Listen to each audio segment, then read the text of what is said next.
Siya'y mayroong putong na 12 bituin.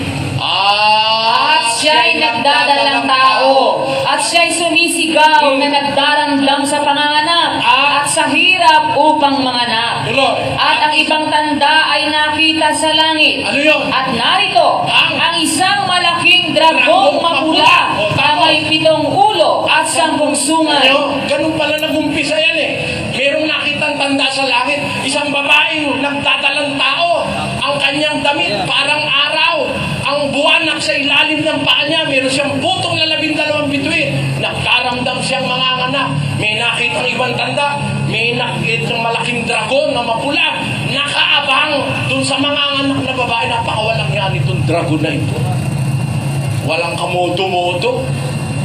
Alam mo kung saan nag-abang? Tuloy. At kinakaladkad ng kanyang buntot ang 3 bahagi ng mga bituin sa langit. At ipinaghagi sa lupa. At lumagay ang dragon sa harapan ng babaeng manganganak na upang lamunin ang kanyang anak pagkapanganak niya. Nakikita nyo? Yung babaeng manganganak, inaabangan. Siguro nagle-labor yung babae. Nakaabang ng walang yan diablo. Pagkalabas ng anak niya, lalamunin. Ano nangyari? At siya'y nanganak ng isang anak na lalaki na maghahari na may panghampas na bakal sa lahat ng mga bansa. Tuloy. At ang kanyang anak ay inagaw at dinala hanggang sa Diyos at hanggang sa kanyang luklukan. At tumakas ang babae sa ilang na doon siya ipinaghanda ng Diyos ng isang dako upang doon siya ang kuning 1,260 araw. Tuloy. At nagkaroon ng pagbabaka sa langit. Doon pala yan magaganap eh, yung pagbabaka na yun. Pagkapanganak ng babae, inaabangan niya yung panganganak, inagaw yung anak, dinala sa langit sa Diyos. Nagalit na itong diablo, sinundan yung anak ng babae. Yung babae naman tumakas sa ilaw para siya'y ampunin doon na 1,260 days. Doon sa loob ng panahon na yun, pumunta naman ang demonyo, inabol yung anak na ipinanganak ng babae. Pinagtanggol ngayon ni Miguel Arcangel. Nagkaroon ng pagbabaka sa langit si Miguel at ang kanyang anghel nakipagbaka sa dragon. Natalo, inihagis ang matandang ahas. Yan na yun. Kailan yan? Pagkapanganak ng babae. Sabi naman ng Katoliko, yung babae na yan, yan si Maria, the woman clothed with the sun. Naku, isa na namang malaking katarantaduhan yan. Si Maria raw yun. Bakit? Nung si Maria ay manganak, yung ipinanganak ba niya, inagaw agad, dinala sa langit? Hindi. Lumaki pa si Kristo, nangaral pa nga eh. Kaya hindi si Maria yan. Yan ay isang simbolikal na babae, hindi alam ni Manalo yan. Kaya nga, ang paniwala niya, nangyari na yan. Paniwala ni Manalo, nangyari na yan, naihagis na ang diablo eh. At dinala pa sa Eden. Mali. Pinakikita ko lang sa inyo, siguro mayroong mga parte suspense, pero alam ko, nauunawaan nyo ako. Ito'y mangyayari pa lang, mga kababayan, sa hinaharap ng ating panahon.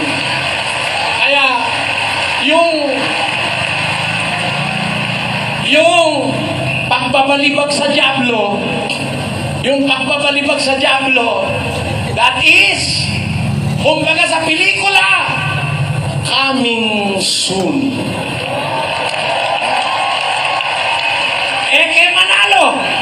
Kay Manalo, yan ay tapos na. Mali. Sa diskusyon, kung lalabas si Manalo, magkakaalam-alam tayo kung sinong nakakaunawa ng kasulatan. Yan. Kaya hindi pa nangyayari yan, kapatid. Paano po dinaya si Eva at Adan kung hindi pa hinagis ito sa lupa? Hindi kaya ata nakikinig eh.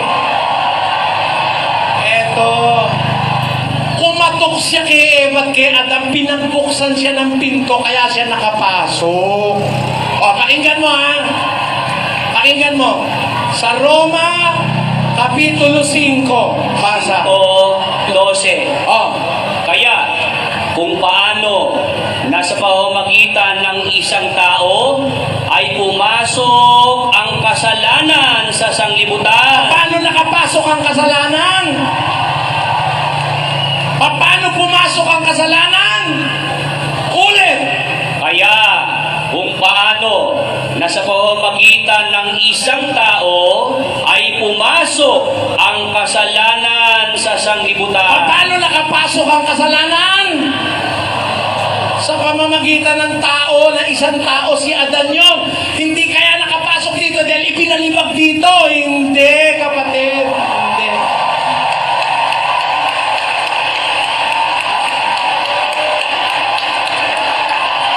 Ibig sabihin po ng Brother Eli, si Eva at Adan, pag hinagis na sa Satanas dito, saka palang dadayain. Hindi ko nakuha. Hindi ko naiintindihan at ayaw kong umintindi nung nagtatanong. Hindi ko kailangang ihagis ang demonyo sa lupa para makapandaya. Ang demonyo po pumunta sa lupa, pinapasok ni Adan. Yun po ang sagot ni Brother Eli. Pinapasok siya, kapatid. Hindi siya inihagis kaya siya nakapunta rito. Pinapasok siya ng may-ari ng lupa.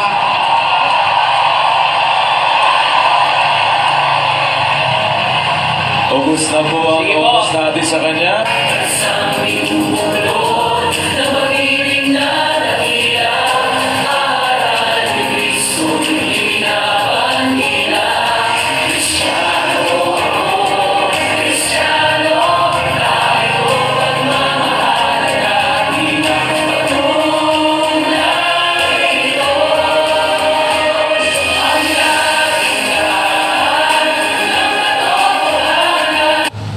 Ang katanungan ko po yan tungkol po dun